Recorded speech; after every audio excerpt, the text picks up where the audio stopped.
Hello, this is Michael Hartman, licensed mental health counselor, back at you again with another video. Hope you doing well. Different type of video today, more impromptu, but I've had this on my mind all week and I haven't had a chance to make a video. So listen, everything has a camera on it. You can make a video in 5 minutes if you want. So, the topic of today's video is self-care. In this era of mental health acceptance, self-care is everywhere. You watch Oprah, self-care. You watch The View, self-care. You watch Dr. Phil, self-care. You read the New York Times, self-care. You read the Times, you read Wall Street Journal. Every single publication, video service, everything that has any idea of what mental health is has brought up the notion of self-care. Now, I looked up the definition just so that I had at least a concrete definition for the notion of self-care, and it's the act of self-preservation or self-renewal during times of stress. I don't remember which dictionary I took that from, and I'm paraphrasing a little bit, but it's a well established description. So, self-care is very important. Though when things become a bit cliche, as a lot of buzzwords do, it's very important to start to learn underneath the word what the actual mechanism of the coping strategy or idea is, so that we're able to not only think of it in the shallow way, the initial sense of the word or what we're told it's supposed to be, but understand what it really means on a deep level. So let's deep dive into why self-care is important. I came up with this metaphor when I was younger, and that we all have batteries inside of us, and it's a lovely metaphor because this phone, I'm sure everyone watching has heard of what an external battery bank is. Even the phone has an internal battery, but everything electronic has battery. We've all gotten that low power warning on our phone. If you've been on iPhone, you know what it is. Android, it's a little different. Nonetheless, the phone will indicate to you, oh, you're at 20%. Would you like to switch to power saving mode? And so, we know inside of ourselves when we've expended energy. We know inside of ourselves when we're down to our 20% or when we need to go into our low power mode type of state. This may be for a lot of us where, little things start to bother us a bit more. We might start to be prone to the negative effects of anxiety. Rumination could start to build up. We start to chug. Our brain starts to really have a hard time managing the stresses of life. You're probably in low power mode when you've reached this point. Now, just one more point about that before we get into where self-care fits into this. There are some people at some areas or moments in their life where they're dealing with very heavy ideas in their head or heavy situations in their life. It's almost always a combination of the two when this happens. It's when the day becomes very arduous. The day becomes very, very, very challenging. Moments of the day that are supposed to be very maybe mundane become exhausting. Work can become exhausting. Seeing family can become exhausting. Texting a friend can become exhausting. And this is very, very tough to live in this mental zone or this era of our life that really is very trying on us. So, self-care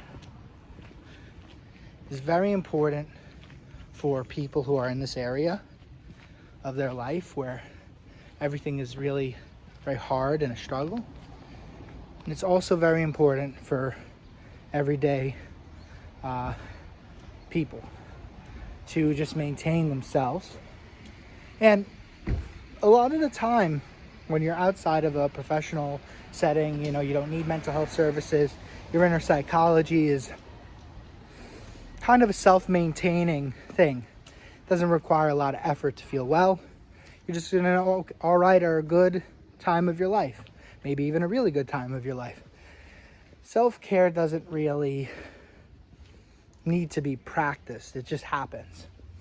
So this video is really geared towards people who are finding that they're really drained a lot of the time. They feel that they're in that low power mode all the time, whether it's they're dealing with very big things or they just can't seem to feel positive.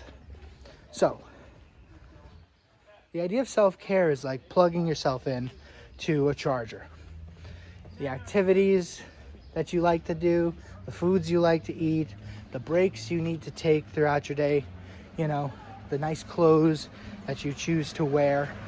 All these things are recharging in their nature, and they give us a little bit more spark, a little bit more positive, a little bit more nourishment emotionally, right? Sometimes if you're really starving for positive things emotionally, wearing your favorite shirt might just be like a taste or a tease. You might need to have a whole good day of self-care. You know, when's the last time, you've gotten something good to eat, called some people in your life that you haven't spoken to in a while, had a good conversation, went to the library, read a good book before the library, got your favorite chai latte. I'm just making all this stuff up. And some of the stuff is very material. There is a materialistic aspect to some practices of self-care, and there are some that are not. You have to see what you need. Some people like to meditate as self-care, and that may be a calming self-care activity. Some people may need to go out and maybe buy something. And while there are some disagreements with whether that's healthy, everything in moderation can be a tool of feeling well. So really, if we're jumping into self-care and trying to understand what the process does to somebody, it's that it is whatever nourishes your soul or your heart. I'm not trying to make this religious, but just what nourishes your inner fountain, refills it. So really, when you're thinking about self-care, is it, like, what is it to you? Is it going on YouTube and watching some funny videos? Is it hanging out with a bunch of friends in a day? Is it, going shopping, grabbing a fancy new watch, a nice Casio over here? I mean, I don't know. You're going to have to figure that out yourself. And, that's the secondary portion of self-care, which is really, it helps on the journey of knowing thyself. Each person is built differently. We all need water. We all need food. We all need to sleep. We have some similarities between people, a lot of them actually. And yet there are some things. I like baseball, you like football. There are differences. Learning what recharges you is actually part of the journey of self-discovery. And one who knows thyself can live a life that is fitting for thyself. So, the practice of self-care will give you a nice short-term boost to help you recharge during the week, right? And it'll give you a long-term boost because you'll start to learn a bit more about yourself. If you really, it's not even start. You've been in the process of doing this your whole life. I use that language. I think it's very human. And I also like to stay away from that language because you've been doing this your whole life. Knowing yourself, doing things, you know what you like. You may have lost the idea of knowing what you like and have to rediscover it. It's always been there though. So, like I said, just to recap, self-care, very important. It's the act of replenishing yourself. It's self-survival. That's not the way to say it.